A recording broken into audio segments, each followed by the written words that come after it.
This is the Uptick Newswire Stock Day podcast, sponsored by InvestorsHangout.com.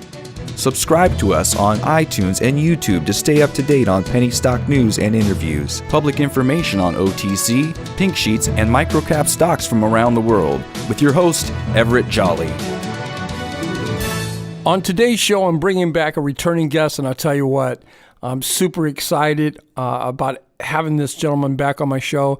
A couple months ago, I did make a profound statement, if you will, and I said this is going to be my number one pick out of 5 stocks for 2019. At that time, when he came on the show, the stock was at $1.92. Now we're looking at above $2.50. We're talking no other than Medicine Man Technologies, Inc.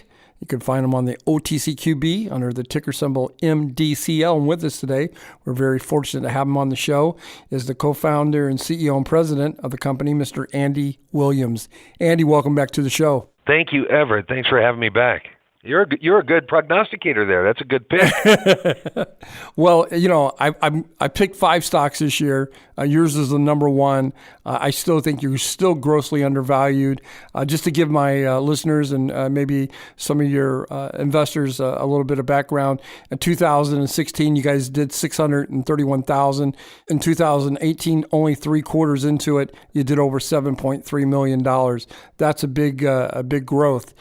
You can tell us how you got there, or we could talk about some of the questions that is facing more your company, and maybe my listeners would like to hear that. So I'll leave that up to you.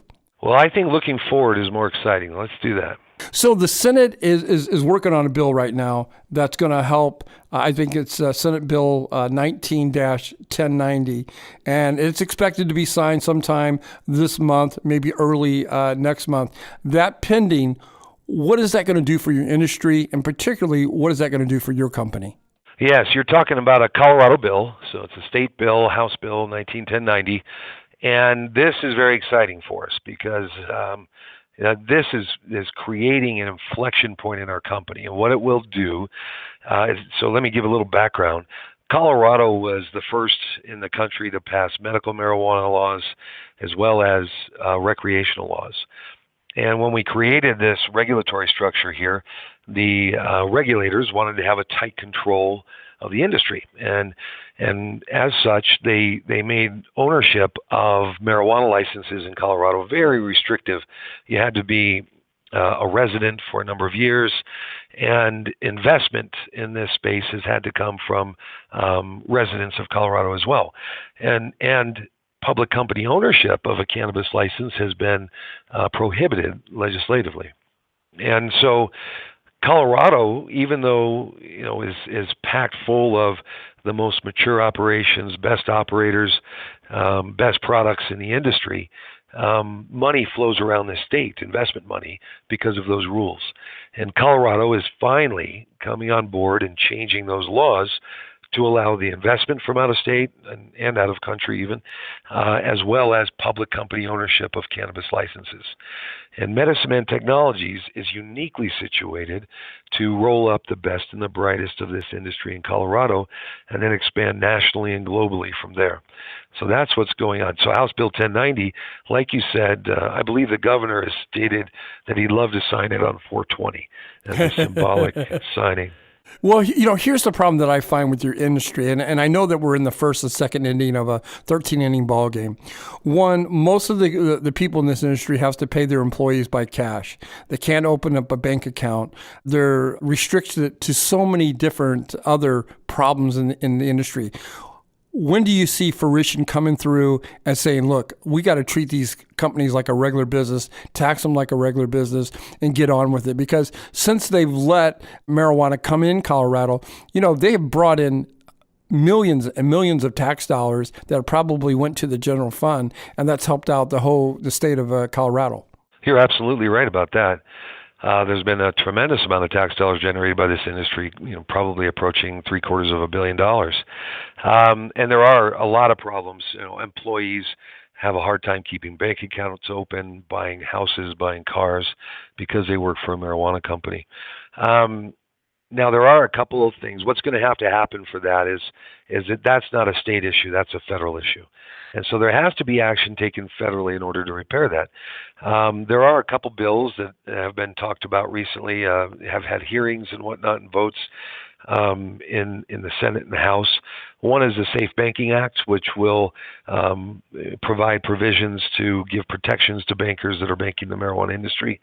That one heck, if it passes, I'll be excited. But the one I'm more excited about is the States Act. And that dropped in the Senate and the House about a week ago today, I think. And the States Act is sponsored by Republican Cory Gardner and Democrat Elizabeth Warren. It is a bipartisan bill, and it will federalize cannabis laws. It will give states the right to decide their own fate on whether or not to have cannabis regulation in their states without federal interference. It creates exemptions for operators following state law that says they will not be violating the Controlled Substances Act, and that will directly fix our tax issue. It will also open the door for regulators to look at the banking issue and redefine that. And it's a big step, and I think what will become multiple steps towards full legalization in the United States, and that has a chance of passing this year, and it'll be a really big deal for the entire U.S. industry. The 1090 state bill, House bill, if you will, when that does get passed on 420, do you expect a pop with the publicly traded companies in Colorado? I do, especially Medicine Man Technologies. We have two acquisitions that we've already announced in Colorado, Medicine Man Denver and MedFarm. Medicine Man Denver is a cultivation and retail company in Colorado. MedFarm is a manufacturing and products company in Colorado, and it's also the only research licensee in the country that's tied to a cannabis license. So those deals have already been announced, and of course are contingent upon this bill passing. And so a lot of people are watching this bill, and once this passes, I think there's going to be a lot of excitement around what we're doing, because we're not stopping there. We have further plans this year in Colorado. Andy, last time you were on the show, I want to stay with that part that you were talking about, MedFarm. We talked about a little bit about MedFarm last time you were on the show in March. You're in the process of an acquisition. Where are we at? Is there anything you can tell us? Yeah, MedFarm is going through due diligence right now. It gets a little complicated when I talk about the structures there. MedFarm actually is a license and it's a licensing company, it's a management company, it's an IP holding company, and MX, which is a licensee, the license holder for MedFarm, is a licensee of MedFarm. And so MedFarm doesn't have any direct ties to a cannabis license and can be acquired right now. And so we're going through due diligence, including the audits that need to be done. And as soon as those are complete, we'll be able to finalize that transaction. And I believe that'll happen May, June timeframe.